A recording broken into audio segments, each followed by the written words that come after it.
Untuk berapa lama respon dari dokternya sendiri, kita kembalikan juga bagaimana kan ya namanya dokter mungkin sedang sibuk atau Pelayanan dulu pelayanan pastinya. dulu. Tapi pasti tetap di hari yang sama dan pasti secepat mungkin. Ya, Diusahakan secepat mungkin. Kalaupun memang semisal nih kok gak dijawab-jawab sama dokternya kayaknya sibuk banget ya gitu. Nanti juga tetap bisa dilaporkan ke kami dalam artian untuk kami evaluasi lagi terkait pelayanan dokter tersebut di telehealth ataupun juga secara langsungnya. Jadi memang di Mobile JKN itu ada bagian layanan pengaduan juga.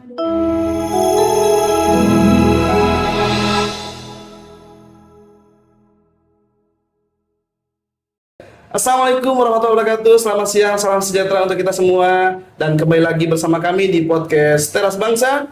Bahasanya bahas ini tentang kesehatan. Keren banget ya.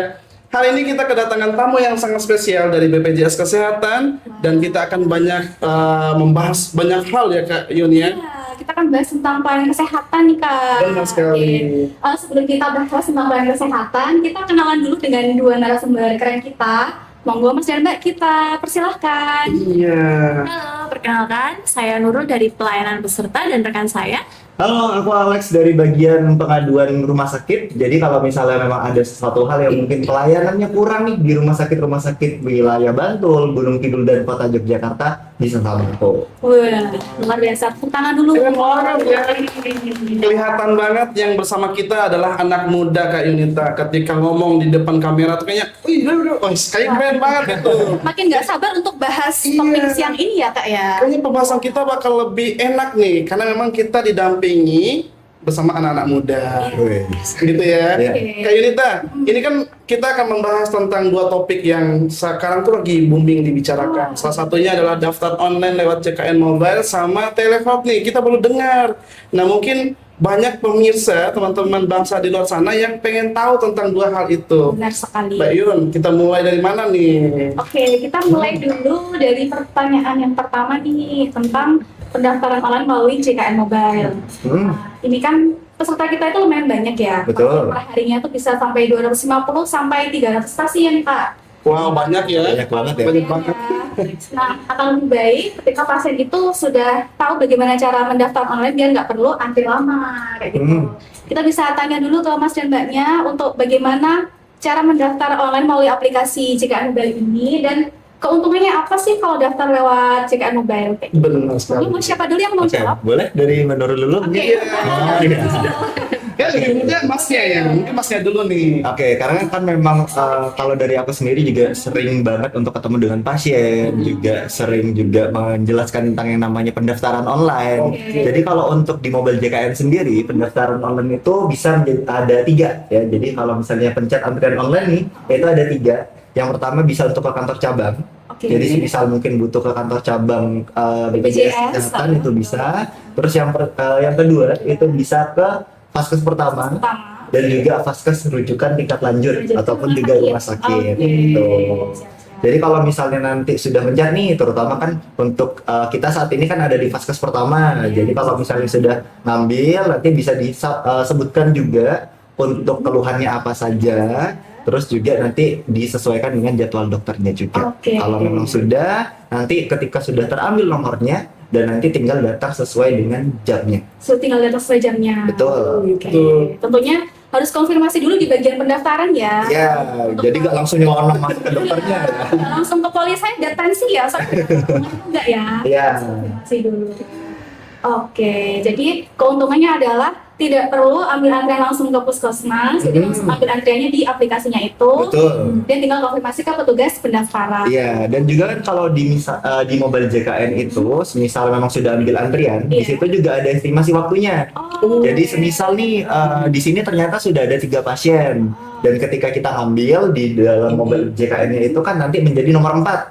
Nah, ini bisa kita tahu nih sekarang yang ketemu dokter itu nomor berapa. Sehingga kita bisa lihat juga nih, oh 10 menit lagi bisa OTW lah. Pokoknya sampai sana pas nomorku yang dipanggil. Oke, jadi nggak perlu menunggu terlalu lama gitu ya. Betul. Jadi meminimalisir untuk kontak dengan yang sakit dan juga menunggu lama antrian di puskesmas ataupun juga kliniknya. Oh gitu Kak ya. Ada estimasi waktunya. Kirain tuh saya udah daftar online, saya dilayanin cepat. Ternyata ada estimasi kamu harus datang berapa, jam berapa gitu ya. Keren banget sih. Sebenarnya selain itu juga bisa ambil antriannya H-1, jadi hari sebelumnya. Oh, Jadi tidak pada hari ini harus datang ke puskesmas ambil antrian. Kalau memang di hari itu tidak bisa datang atau memang gimana sih badannya nggak enak terus mau ambil antrian di hari ini untuk besok, itu sebenarnya bisa. Bisa ya. Berarti pilihannya adalah mendaftar 1 hari sebelum periksa atau di hari H maksimal jam berapa kira-kira? 1 hari sebelum jam pelayanan tutup mungkin ya?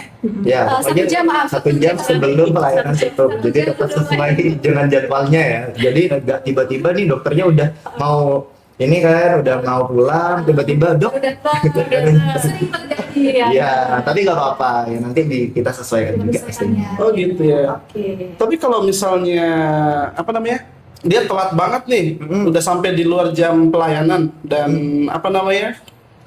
dia udah daftar online. Betul. Cara kita nanggapin di fase 1 gimana nih? Ada nggak sih arahan dari BPJS kayak gitu?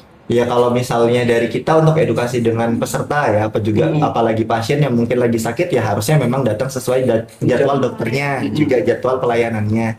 Kalaupun misalnya memang sudah terlambat ataupun juga mungkin dokternya sudah pulang kebetulan, ya silakan bisa untuk mendaftar kembali di hari berikutnya. Seperti itu. Ataupun juga kan bisa H-1 tuh. Jadi ngambil sekarang langsung buat besok. Oh gitu ya. Jadi nggak bisa datang hari ini, bisa buat besok kan? Betul. Berikutnya nih, biasanya kan satu aplikasi itu kayak buat satu keluarga gitu ya. Bisa nggak misal dalam 1 hari satu keluarga itu daftar lewat tidak udah semua, misal yang satu mau ke poli KIA, satu poli umum, satunya ke poli gigi, sehari sakit semua tuh. Bisa nggak lewat JKN mobil semua Kak? Bisa dijawab? Jawabannya adalah Iya. Bisa. Oke. Oh bisa ya sahabat bangsa ya. Jadi pakai satu akun untuk kalau ada keluarganya 12 satu pasien bisa. Jadi nggak usah khawatir. Besar ya Kak itu keluarga dulu ya. besar banget ya. Itu ya.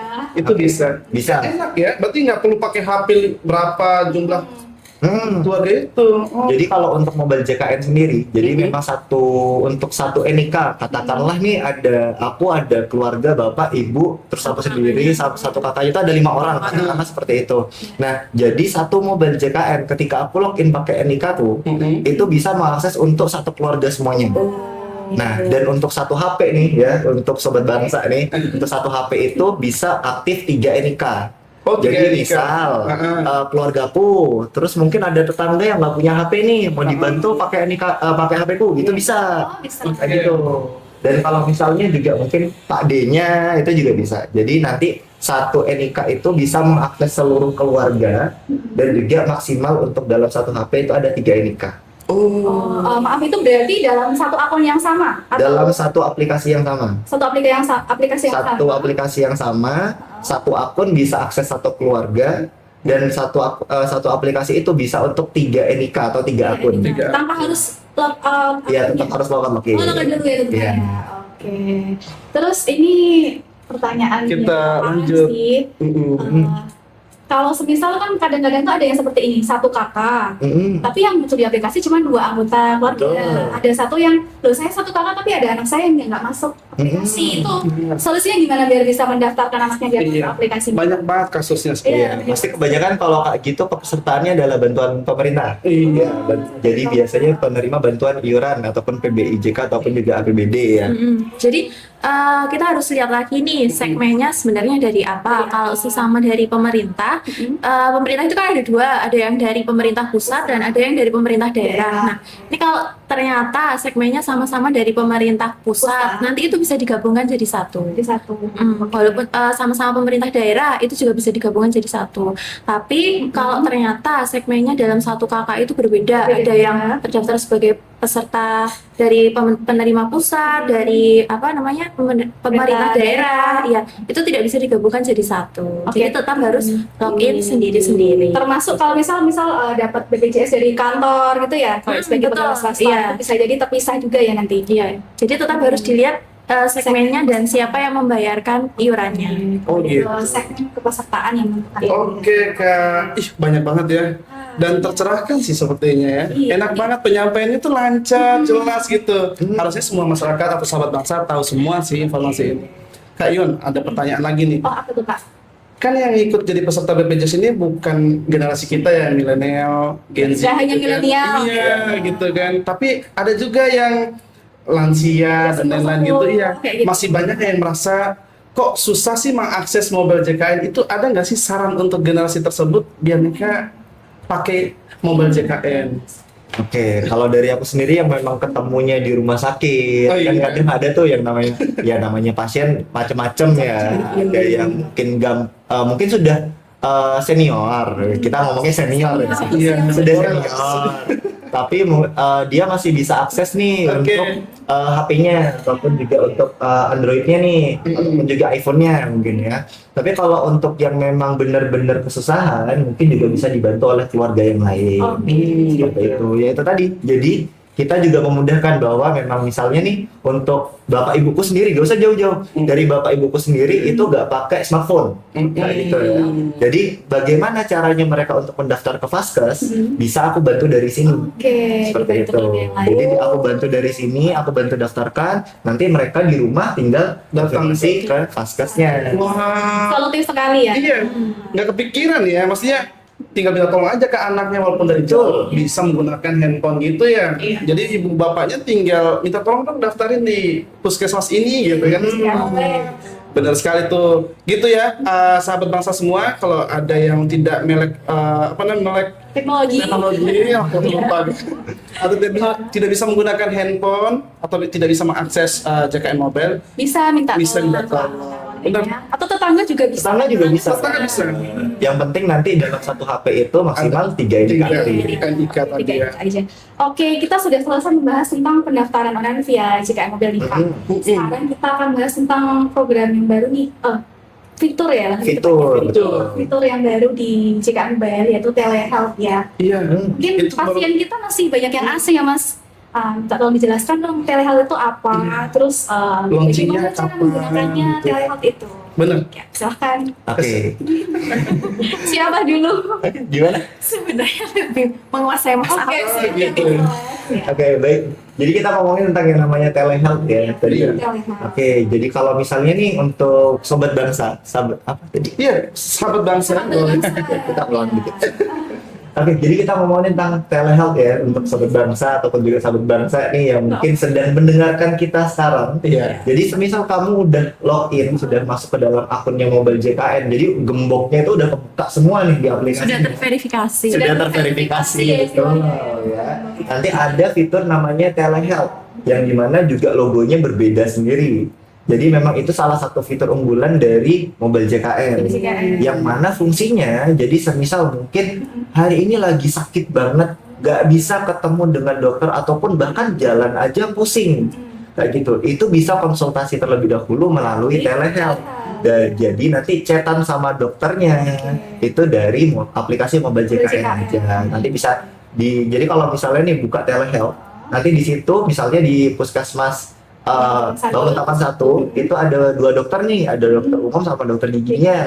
Nah, tinggal dipilih kamu keluhannya tentang gigi atau tentang yang umum-umum nih, bukan tentang gigi. Nanti dituliskan misalnya saya sekarang merasa pusing, mual, berjalan nggak kuat. Kira-kira ini tentang kenapa kayak gitu. Nanti akan ada chatan, mungkin dibalas juga sama dokternya selama jam pelayanan juga. Pastinya tetap disesuaikan ya pastinya. Jadi nanti ketika memang dijawab diagnosanya ini apa, dan juga pastinya juga bisa diberikan persepannya juga. Oke. Berarti yang menjawab ini adalah dokter ya, bukan perawat. Betul. pasien lainnya. Jadi tetap sebagai ini ya yang dokter ataupun juga yang berkompetensi di bidangnya. Jadi nggak mungkin tiba-tiba mungkin ada mbak-mbak ya bagian administrasi ngelihat kok kayaknya belum dibalas ya sama dokternya, aku bantu balas deh, itu tetap nggak boleh. Nggak boleh. Oke, disampaikan mungkin ya, cuma bisa menyampaikan ke Betul. pihak yang punya kompetensi bidangnya. Oke. Tapi pernah nggak sih dokter, kalau dari dokter kan misal yang punya aplikasi nih, lihat ada dokter nih berhari-hari kok nggak dibalas sih chat orang ini pasiennya gitu. Ada kan dari JKN itu kayak mengingatkan dokter ada ini nih, ada yang chat chat udah yang berhari-hari tapi Iya. belum dibalas. Ada Pernah reminder nggak dari Ada aplikasinya nggak gitu sih? ya? Notifikasi apa gitu buat dokternya? Ya pastinya ada dong. Ada.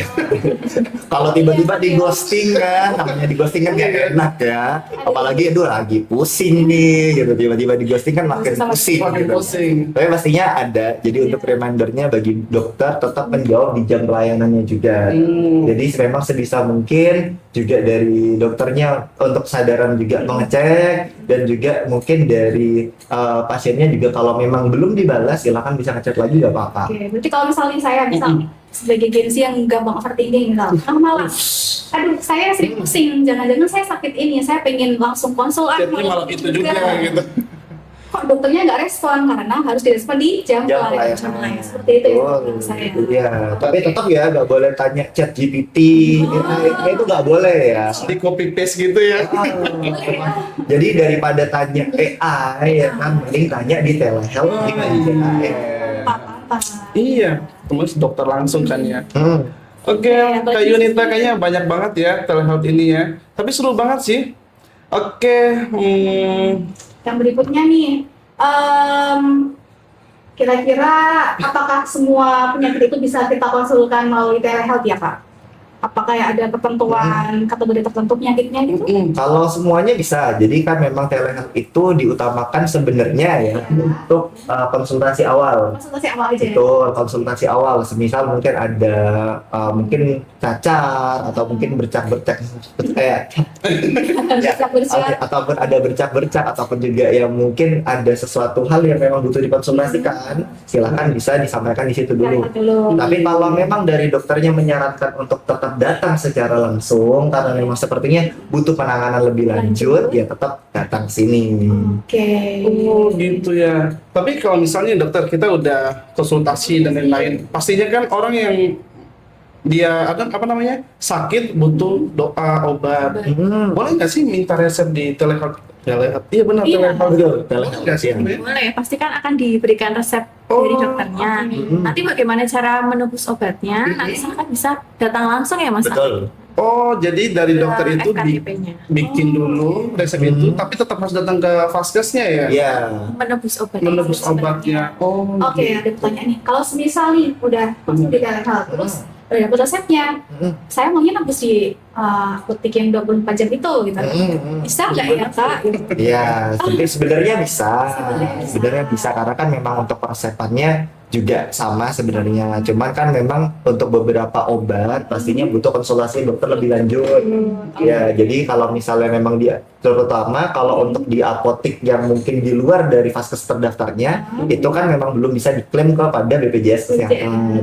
Jadi semisal memang mau tetap mendapatkan obat secara ya kasarannya mungkin dibayarkan oleh BPJS Kesehatan atau mungkin ya gratis ya katakanlah, itu ya silakan untuk datang ke vaskes pertama terdaftarnya. Ih, menarik banget nih. Tapi bisa minta obat ya lewat telehealth ya kalau misalnya ada sakit-sakit. Tapi kalau kamu ikut kayak tadi apa namanya banyak pikiran kayaknya susah ya gitu. Overthinking.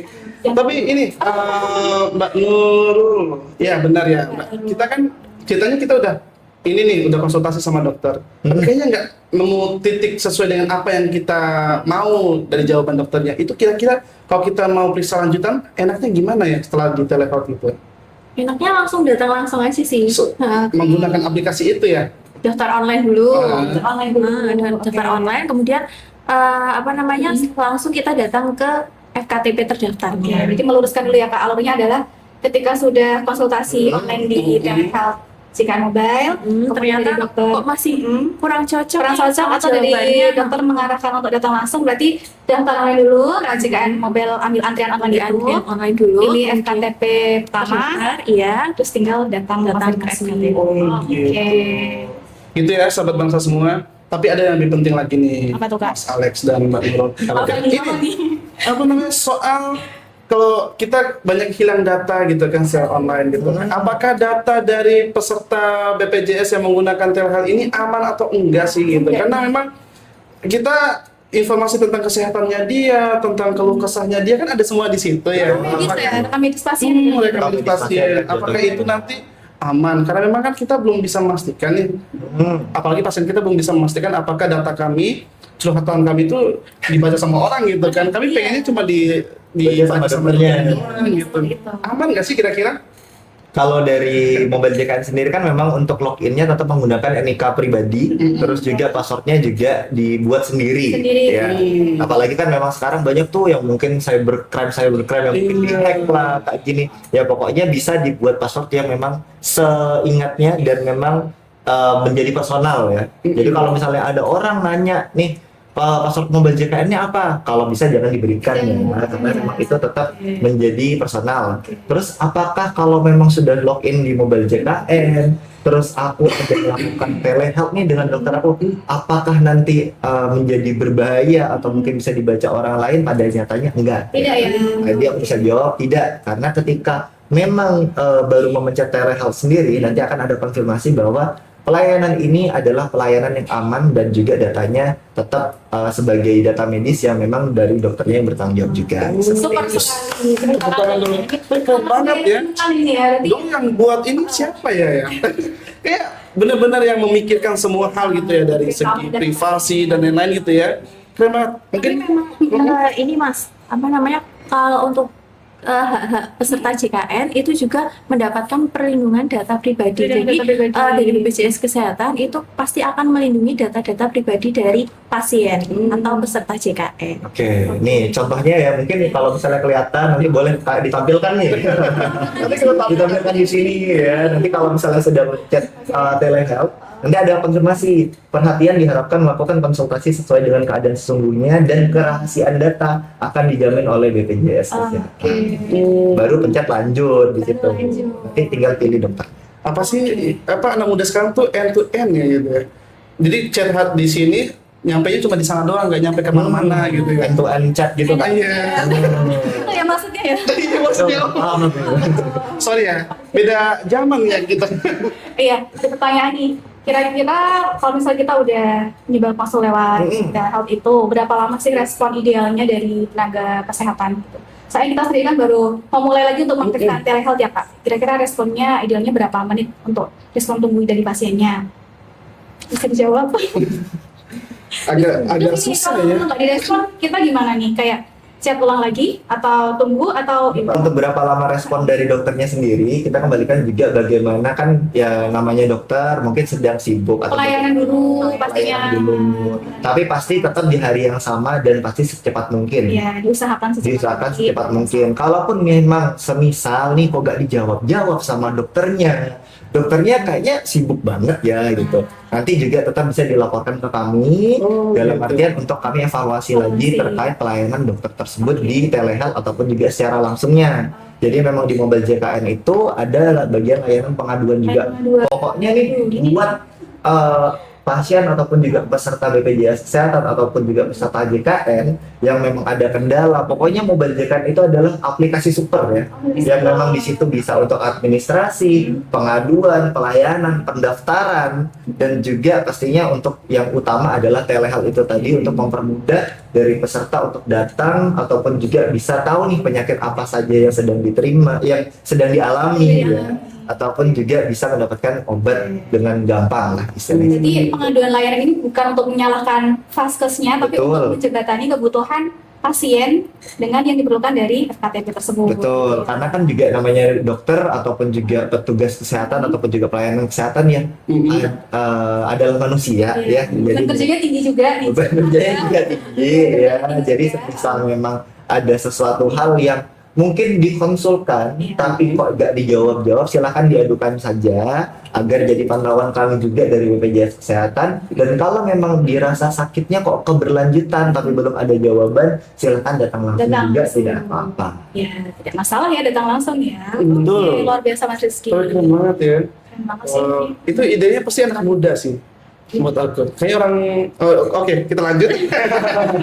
Tapi soal ini dokter, kita kan kalau di Bangun Tapan 1 itu ada dari jam 12 sampai jam 1 kalau nggak salah yang telehealth ini ya. Itu kira-kira dibuka untuk telehealth itu dari pagi ya? Tapi dari kami biasanya jawabnya pas di jam pelayanan itu atau gimana nih? Oke, tetap sebenarnya yang namanya mobile JKN itu adalah cuman sebagai jembatan ya, ataupun sebagai media aja. Jadi kapan jadwal dokternya, kapan dokternya pelayanan, dan lain macam sebagainya itu tetap kami kembalikan dengan puskesmas ataupun juga klinik yang memang menginput di aplikasi ataupun juga menginput di sistemnya. Oh gitu. Seperti Jadi yang itu. mengatur adalah kita sendiri gitu Betul. ya. Jadi nggak tiba-tiba langsung kita minta 24 jam. Enggak. Tapi tetap disesuaikan lagi. Disesuaikan dari bisanya dari vaskesnya. Berarti baru bisa dibuka untuk telehealth itu pas sesuai dengan jam yang udah kami atur ya. Betul. Nggak bisa dari pagi atau malam. Soalnya takutnya nunggu kan, kasihan ya pasiennya. Siang. Chat pagi ternyata balasnya agak siang gitu kan. Jadi memang kita juga mengimbau ya buat mungkin nih ada vaskes yang lain sedang menonton kita pada hari ini ya. Mungkin kapan ya nontonnya kita nggak tahu ya. Jadi boleh untuk menginformasikan juga kapan jadwal telehealth-nya yang memang aktif, jam-jam aktif dokternya nih. Itu jadi sehingga untuk pasien-pasien yang memang mau menggunakan telehealth bisa konsultasi secara jelas jamnya di situ. Jam pelayanan. Ya, dan contohnya mungkin untuk Puskesmas Banguntapan 1 juga sudah ada. Wih, Sudah Instagram kita. Betul. siapa dokternya? Nanti Instagramnya di sini ya. Dokternya ada. Nah, nanti kita tampilkan nih jadwalnya di sini. Betul. Terus keren Oke, banget. kita sudah bahas dua topik soal pendaftaran online via JKN dan telehealth. Terakhir kita mau ke sesi mitos atau fakta ya. Iya. Oke. Ada 4 aja nih, 4 mitos atau fakta yang ingin kita tanyakan. Yang pertama ya Kak, Betul. mitos atau fakta bahwa pasien yang sudah mendaftar online itu langsung dilayani. Jadi nggak usah nunggu tapi langsung dilayani di poli. Oke, mitos atau fakta? Mitos. Mitos. Kenapa tuh mitos Kak? Emang mitos? Sudah daftar online, ketika datang ke FKTP tetap harus sesuai dengan antrian. Iya. Maksudnya kan yang daftar online itu tidak hanya bapak ibu yang sakit ya, tetap pasti ada pasien-pasien yang lain. Jadi tetap harus menunggu. Iya. Gitu ya, sahabat bangsa semua. Iya, Jadi sebenarnya nggak langsung Nggak ini mitos fakta dilayani juga gitu ya. Saya dalam artian ya kalau misalnya datang ke sini ternyata masih ada antrian, ya itu bisa menjadi mitos. Tapi kalau misalnya di situ sudah menyesuaikan juga dengan estimasi waktunya, Itu fakta. itu fakta gitu. Jadi tetap silakan bisa digunakan fitur-fitur yang ada di situ sesuai dengan penggunaannya lah kayak gitu. Oke. Lanjut Kak. Berikutnya, mitos atau fakta, telehealth bisa menggantikan semua kunjungan ke dokter. Jadi nggak usah ke dokter, lewat telehealth aja. Jawabannya adalah mitos. Ya, karena tetap kalau untuk beberapa penyakit yang memang butuh penanganan lebih lanjut, tetap disarankan untuk konsultasi ke dokter secara langsung. Jadi memang itu sebagai penanganan ataupun juga diagnosa awal saja, tapi tidak menggantikan kunjungan ataupun juga pemeriksaan dokter secara langsung. Kayak gitu. Berikutnya apa Kak? Oke, mitos fakta selanjutnya, mitos atau fakta kalau sudah daftar online nggak perlu datang pagi-pagi ke fase 1, benar nggak? Itu Mas atau Mbak? Betul tidak? Betul sih. Betul ya. Betul ya. Dari ambil antrian itu sudah tertera estimasi akan ditangani, akan gitu ya. masalah Apa akan dilayani? sama dokter. Jadi itu fakta. Oke, selanjutnya yang terakhir ini adalah mitos atau fakta. Apakah semua peserta BPJS itu bisa menggunakan 2 fitur tadi atau semua fitur yang Semua ada? fitur yang ada di Bubble JKN, jawabannya adalah fakta. Pastinya ya, yang seperti aku bilang tadi juga ya untuk sobat bangsa nih, karena memang itu adalah aplikasi super dari super sekali. BPJS Kesehatan yang memang diperuntukkan untuk peserta ataupun juga dari BPJS, ya peserta BPJS Kesehatan ataupun juga pasien BPJS Kesehatan. Silahkan semua fitur yang ada di situ digunakan semaksimal mungkin. Ya, baik itu telehealth, pendaftaran online, administrasi. Jadi mungkin yang bingung nih, kok aku mau ubah alamat, mau ubah vaskes, tapi apa harus ke kantor dulu? Nggak perlu, dari situ sudah bisa. Yang penting pesertaannya tetap aktif, jadi bisa dijaga ya. Kan di situ juga ada tuh nama info peserta, bisa dilihat. Untuk info pesertanya di situ masih hijau atau enggak? Atau merah. Atau merah. Kalau memang sudah nonaktif, ya mau daftar ke vaskes tetap tidak bisa. Jadi kalau memang kepesertaannya dari bantuan pemerintah, silahkan untuk bisa diaktifkan ulang. Kalau misalnya dari kantor kok belum dibayarkan, silahkan konfirmasi kantor yang untuk membayarkan. Kalau misalnya mandiri ya silahkan bisa dibayarkan rutin setiap bulan sebelum tanggal 10. Sebelum tanggal 10. Ingat ya. Karena kita berada di ujung acara dan sekarang kita pengen mendengarkan closing statement dari dua narasumber kita. Yang pertama mungkin dari Mbak Nurul. Mbak Nurul, untuk iya. closing statement. Untuk teman-teman atau sobat JKN, jangan lupa untuk selalu mengecek status keaktifannya. Karena nanti kalau misalnya statusnya ternyata sudah nonaktif, itu tidak bisa digunakan untuk berobat. Jadi dipastikan setiap bulan mengecek untuk status keaktifannya supaya aktif. Apabila tidak aktif, nanti silakan bisa melakukan reaktivasi kembali. Mau dari pemerintah atau mau daftarkan mandiri, monggo silakan. Oke. Berikutnya dari Kak Alex. Oke, kalau dari aku sendiri karena memang fokusnya juga pelayanan kesehatan agar lancar juga ya silahkan untuk aplikasi mobile JKN. Kalau tadi dari Nurul nih udah untuk aktif terus ya kepesertaannya, silahkan untuk aplikasi ini diinstal, digunakan sebaik mungkin fitur-fiturnya telehealth, pendaftaran dan lain macam sebagainya itu terutama karena aku juga bagian pengaduan di rumah sakit. Semisal ada sesuatu hal yang kurang berkenan baik itu di vaskes pertama ataupun juga rumah sakit, silahkan diadukan saja kepada kami, nggak perlu takut, untuk datanya juga aman karena memang untuk evaluasi bersama kita juga agar pelayanan kesehatan lebih baik lagi ke depannya. Oke, tepuk tangan dong. Ya, kita berdua mengucapkan terima Terima kasih kasih. untuk waktu dan kesempatan yang diberikan kepada Puskesmas kami Bangun Tapan 1. Iya. Semoga di lain kesempatan kita bisa berbincang kembali ya dengan BPJS Kesehatan. Benar sekali Kak Yunita. Iya. Kita sangat-sangat merasa beruntung dari teman-teman BPJS mau mampir ya. Iya. Dan kayaknya semua informasi gampang banget diterima sama masyarakat kita ya. Ya, semoga ya. Semoga ya. Dan oke, mungkin itu aja Kak Nurul dan Mas Alex. Kita udah di ujung acara dan kita penutup. Jangan lupa untuk apa Kak Yun? Like, comment, and subscribe. Ya, di YouTube kami namanya Teras Bangsa. Gitu ya. Iya. Itu aja mungkin dari kami. Kami tutup podcast hari ini dengan baca bersama Teras Bangsa. Bahas sana, bahas sini tentang kesehatan. Dadah. Dadah. Wah.